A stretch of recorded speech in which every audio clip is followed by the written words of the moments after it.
process models of coping also. So there are coping mechanisms that occur outside awareness and coping mechanisms that are very deliberate.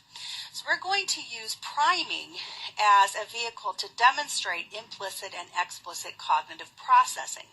So we'll return to attitudes in just a moment.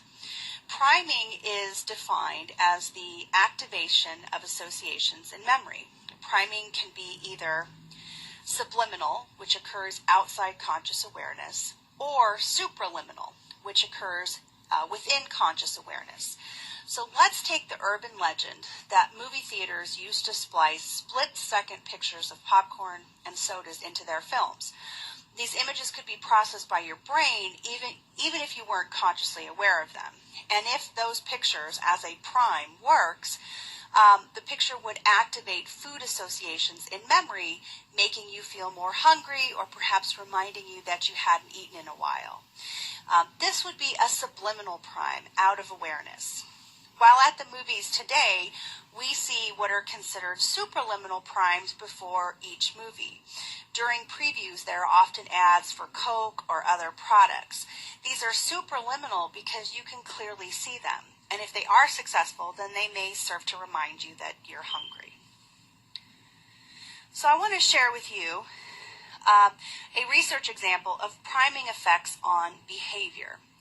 Barg and colleagues conducted a study where they randomly assigned participants to sit in front of a computer screen and observe very quick subliminal flashes of either words that are related to the stereotype of aging or neutral words. And these neutral words were matched for the length and frequency of use in the English language compared to the aging-related words.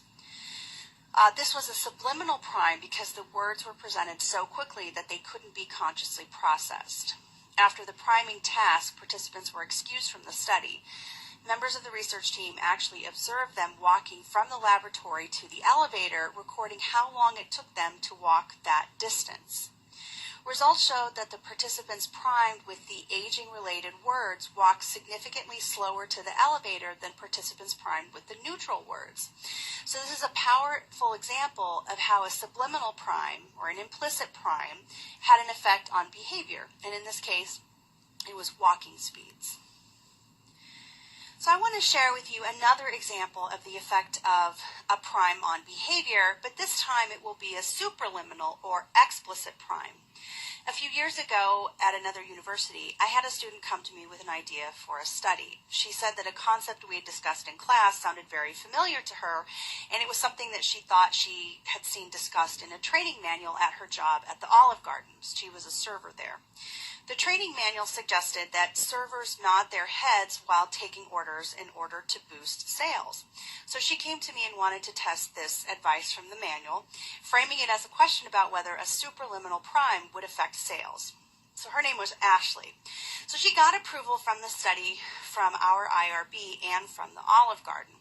She used random assignment during data collection, and she put 3 slips of paper into her pocket and withdrew one before she approached a new table to introduce herself. So the slip of paper she drew from her pocket determined into which group that table was assigned. There were 3 groups. There was a yes condition, and in this condition she approached the table, she introduced herself, and then she said, may I offer you, or may I start you off with an appetizer, all the while nodding her head affirmatively. In the no condition, she did the same thing. She introduced herself, but while she was offering an appetizer, she shook her head back and forth. This was the head shaking condition, or the no condition. And then in the control condition, she introduced